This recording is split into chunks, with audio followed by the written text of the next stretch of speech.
ಈಗಾಗಲೇ ಪೊಲೀಸ್ ಇಲಾಖೆಗೆ ಮನವಿ ಮಾಡಿಕೊಂಡಿದ್ದೀವಿ. ನಾಳೆ ಬರ್ತಕ್ಕಂಥ ಮುಖ್ಯಮಂತ್ರಿಗಳಿಗೆ 5ನೇ ತಾರೀಕು ಬರ್ತಕ್ಕಂಥ ಮುಖ್ಯಮಂತ್ರಿಗಳಿಗೆ ನಮಗೆ ಅವಕಾಶ ಮಾಡಿಕೊಡ್ಬೇಕಂತಕ್ಕಂಥದನ್ನ. ಹಾಗಾಗಿ ದಯವಿಟ್ಟು ನನ್ನ ಸಮುದಾಯ ಶಾಂತಿಯುತದಿಂದ ಕೂತ್ಕೊಂಡು ಯಶಸ್ವಿ ಮಾಡ್ಬೇಕಂತಕ್ಕಂಥದ್ದು ಮನವಿ ಮಾಡಿಕೊಳ್ತಾ ಇದ್ದೇನೆ. ಜೊತೆಗೆ ಈ ನನ್ನ ಮಾದಿಗ ಸಮುದಾಯವನ್ನ ಸಾವಿರಾರು ವರ್ಷಗಳ ಕಾಲ ನಿರಂತರವಾಗಿ ಅನ್ಯಾಯ ಮಾಡಿದ್ದಾರೆ. ಭೂಮಿ ಕಸ್ಕೊಂಡಿದ್ದೀರಿ, ಶಿಕ್ಷಣ ಕೊಟ್ಟಿಲ್ಲ, ಉದ್ಯೋಗ ಕೊಟ್ಟಿಲ್ಲ. ಎಷ್ಟು ವರ್ಷ? ಸಾವಿರಾರು ವರ್ಷಗಳ ಕಾಲ ನಿರಂತರವಾಗಿ ದೌರ್ಜನ್ಯ ಮಾಡ್ತಾ ಇದ್ದೀರಿ. ಈಗ ನಾವು ಸುಮ್ಮನೆ ಕೂತುಕೊಳ್ಳಕ್ಕೆ ಸಾಧ್ಯ ಇಲ್ಲ.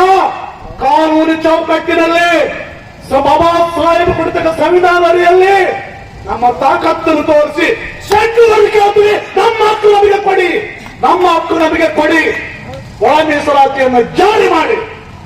ಯಾಕೆಂತಂದ್ರೆ ನನ್ನ ಸಮುದಾಯ